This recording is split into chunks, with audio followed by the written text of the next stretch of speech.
వేసవి కాలం అంటే కేవలం ఎండలు మాత్రమే కాదు, తెలివిగా ఆలోచించే వారికి మంచి సంపాదన చేసే అవకాశం కూడా. ఉష్ణోగ్రతలు పెరిగే కొద్దీ ప్రజల అవసరాలు మారుతాయి. ఆ అవసరాలను గుర్తించి చిన్న వ్యాపారం ప్రారంభిస్తే మంచి లాభాలు సాధించవచ్చు. వేసవిలో అత్యధిక డిమాండ్ ఉండే వ్యాపారాలలో మొదటిగా చెప్పుకోవాల్సింది జ్యూస్ మరియు కూల్ డ్రింక్ సెంటర్. నిమ్మరసం, పుచ్చకాయ జ్యూస్, మామిడి షేక్స్ వంటి చల్లటి పానీయాలకు భారీ డిమాండ్ ఉంటుంది. చిన్న బండి పెట్టినా రోజుకి మంచి ఆదాయం వచ్చే అవకాశం ఉంటుంది.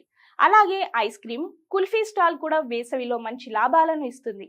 మార్కెట్, బస్ స్టాండ్, పార్క్ వంటి రద్దీ ప్రదేశాల్లో ఈ వ్యాపారం వేగంగా సాగుతుంది. మరో మంచి ఆలోచన ఏసీ, ఎయిర్ కూలర్ సర్వీసింగ్. ఎండలు మొదలైతే చాలా మంది తమ కూలింగ్ పరికరాలను రీపేర్ చేయించుకుంటుంటారు.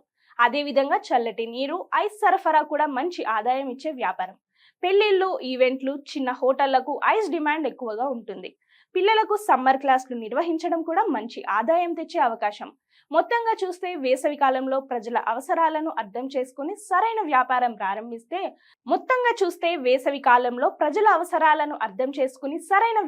ప్రారంభిస్తే తక్కువ పెట్టుబడితోనే మంచి సంపాదన సాధ్యమని నిపుణులు చెబుతున్నారు.